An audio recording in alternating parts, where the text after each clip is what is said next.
We're making cheese. I'm gonna teach you right here on the Valdez Family Homestead how we do it. And it's super, super simple. Like you, be strong to hold the powers of the sun.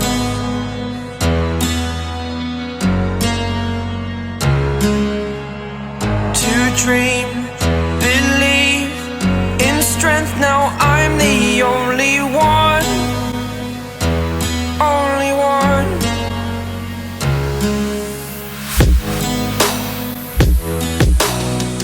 I was an ordinary boy.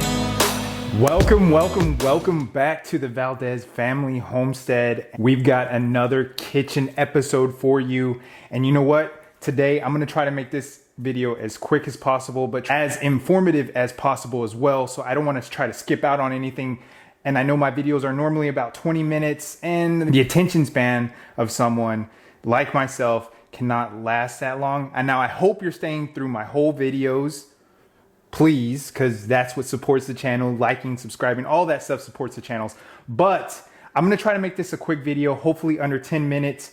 And the reason this video can be so quick is because it's so easy to do this. It's just the waiting time, the waiting period, but I'm not gonna keep you on camera while we're doing the waiting period. Anyways, what we're doing today in the Valdez Family Homestead kitchen, we're making cheese because you don't want to be eating that cheese. Now, I'm guilty because I love cheese. I'm a cheese connoisseur. I buy my cheese from the store, I get it, but it is much healthier to make these things on your own. And I know a lot of you are thinking, it's hard to make cheese. I've never done that. I don't want to mess with that. I just buy my cheese at the grocery store. It's cool. But I'm going to teach you right here on the Valdez Family Homestead how we do it. And it's super, super simple. This is like a type of queso fresco cheese, like the Mexican cheese. You can also compare it to like ricotta cheese. So if you like those types of cheese, the queso fresco or the ricotta cheese, this is your cheese. This is going to be the cheese for you. Maybe in the future we'll try to do a different cheese, but this is going to be the easiest one I'm going to show you right here today. So let's just get started with what you're going to need. You're going to need a larger pot, a medium-sized pot, because you're going to need a whole gallon of milk. Now, you want whole milk. You have to use whole milk or this will not work. I highly suggest, if you can, I don't have it, we've bought it in the past, but I have not been to my local farm. Get fresh raw milk. Of course, that's going to be your best bet for making this cheese, but I just got my grocery store whole milk. You're going to need white vinegar. A wire strainer is your best bet here, and a cheesecloth. So you're gonna need the cheesecloth and a bowl where you're gonna be straining this into once we get the milk boiled. I highly suggest a wooden spoon. You wanna use a wooden spoon for these types of things or any types of things when you're cooking. You don't wanna use like metal or plastic or anything like that. And then I'm going to use a type of cooking thermometer because you want the milk that we're going to be boiling in here to get up to 198 degrees. And so just to be exact, I want to use a kitchen thermometer. You don't have to, but your cheese may come out better if you have one of these. They're not expensive. They're not expensive at all. All right, so the first thing we're gonna do here is I'm gonna turn on my stove. Medium, we're gonna turn it on medium. And then I'm gonna go ahead and pour my milk into my pot. And you're going to want to constantly stir this because if you know anything about milk and boiling anything in particular, it's going to scorch the bottom. So you're going to want to continually stir this until you reach that. I think I said 198 degrees, but it's 195 degrees where we need to get this milk up to. I've got my thermometer here, so we're just gonna wait for this. Now I just put this on here, and you gotta think this is a gallon of milk, so it's gonna take a little bit to get up to that 195 degrees. So I'll come back to you once we get there and give you the next steps. While we are waiting for this to get boiled here, I just wanted to make sure I gave you all of the ingredients you will need for this cheese because I think I was going a little bit quick because I was like, I want to make this under a 10-minute video. Anyways, let me just give you those ingredients again. So you're going to need a gallon of whole milk. Then you're going to need excuse me, yes, I'm right. A third cup of vinegar, white vinegar. And then you're going to need your cheesecloth. You're going to need a mesh strainer, a metal strainer, whatever they're called. I apologize. Then a wooden spoon, preferably, and a thermometer just to get the temperature of the milk. You want to be at 195 degrees. And I know one ingredient I definitely forgot to mention was my Redmond salt. If you've watched my other videos, I highly suggest using Redmond salt. When we did the fermentation video, if you have not seen the sauerkraut video, go check that out. I think I use like half a teaspoon of salt because I like my cheese a little bit on the saltier side, especially if you're doing queso fresco. The Mexican queso fresco, you know, is a little bit more on the saltier side. And that's why you want to use a healthier salt as well. That's why I highly suggest you use Redmond's. I can link it below so you can go check out their website. They got a lot more things on there. And I'm not paid or sponsored or anything by them, but I just want you to know. Speaking of sponsoring us here on the channel, if you like what you're seeing and you like our content here on the Valdez Family Homestead, we've got a lot of different videos on the channel. Go check those out, especially if you're new. Subscribe if you're new, by the way. Like the video. All these things helps us out here on the channel. But if you really want to support the channel, please buy our merch. Go check out our merch. This is the Valdez Family Homestead shirt, and then I got a Valdez Family Homestead cap.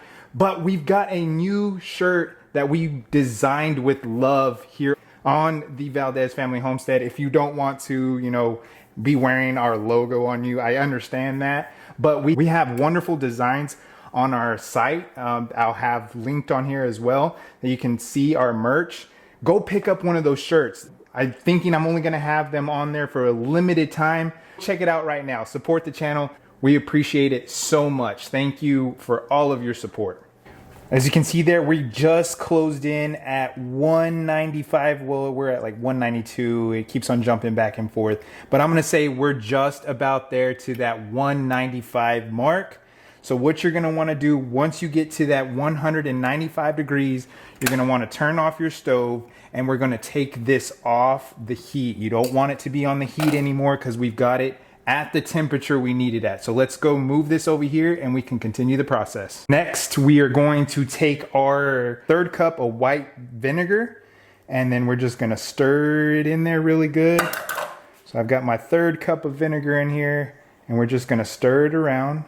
So it's starting to clump up a little bit. The vinegar is taking effect on the milk. I don't know if you can tell there, but it's starting to clump up like cottage cheese. All right, so now we're gonna take our Redmond salt, and I have half a teaspoon here. That's what I'm gonna use. I know it says a pinch, but to me, this is a pinch. So there is half a teaspoon of my Redmond salt, and I'm gonna dump it in there, and we're just gonna stir it some more. That it's better to make your own cheese. Just recently, you know, they add all these other things into our foods like hormones and all this other processed stuff that doesn't need to be there, that is unhealthy for us. This is a great option, especially if you're getting raw milk from your local farmer, or if you have a cow or a goat. You know what? Even better, you got it yourself. Hopefully one day in the future here, we will be able to, you know, do that ourselves. But unfortunately at this point, if I don't go to the farmer's market and get me my milk or go to my local farmer here, I'm stuck with buying the stuff at the store.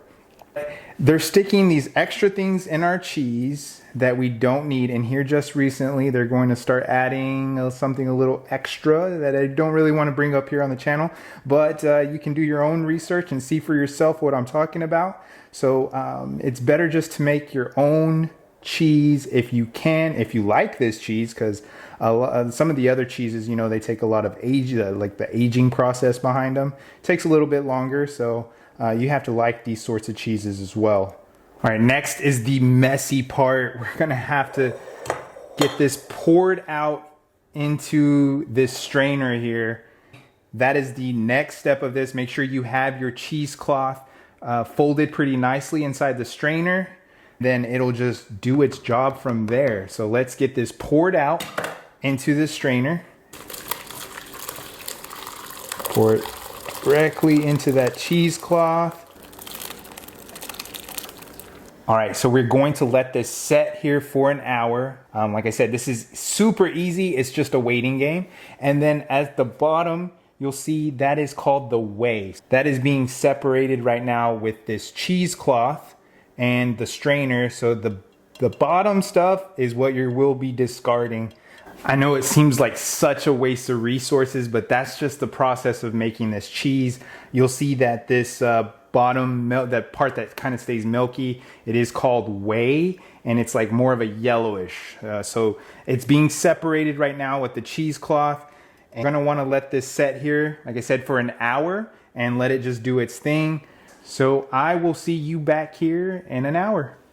Look at that. It's been roughly about an hour. So we're going to start patting the cheese into a ball so you can start to do it with your cheesecloth, and then you can get it into your hands. Once we get into a ball, we're going to roll it up into our plastic wrap here and then stick it in the fridge. And this cheese, any fresh cheese like this, will normally last about a week in the fridge, of course. It's not gonna have any preservatives that's gonna keep it for longer like your store-bought cheeses.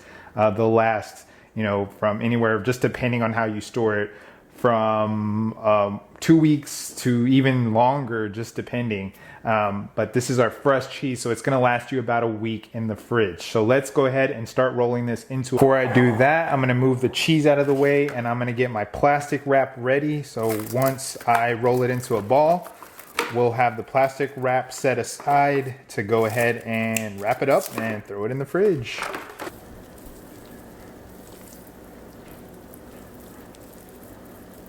So I've removed it from the cheesecloth. As you can tell, here's the cheesecloth on the side. Just to make it a little bit easier, I've thrown it just in the strainer now, and I'm just patting it around in here, kind of like dough. Okay, you can see I've got my cheese all rolled up into a ball here. Now I'm just going to cover it up with the plastic, and it didn't come out as salty as I wanted it. So if you want a saltier cheese, you might want to put maybe a full teaspoon in it and then just mix it around really good.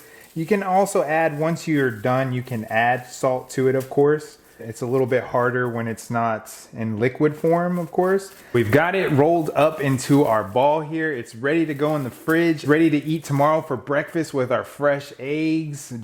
I like to crumble some cheese, especially if you like sunny side up eggs. I'll crumble some of this cheese on there. Tastes amazing.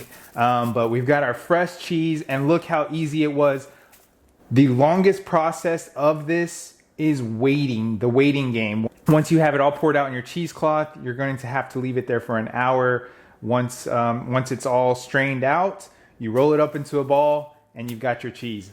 3 ingredients and very little work to get your own fresh, homemade ricotta, Mexican queso fresco here in your own home. Told you it was gonna be a quick video. It maybe went over a little bit over the 10-minute mark, but once again, I wanna thank you so much for joining me on the Valdez Family Homestead. Don't forget to like, comment, subscribe, and you know what I like to say here. Until the next one, I'll see you guys later.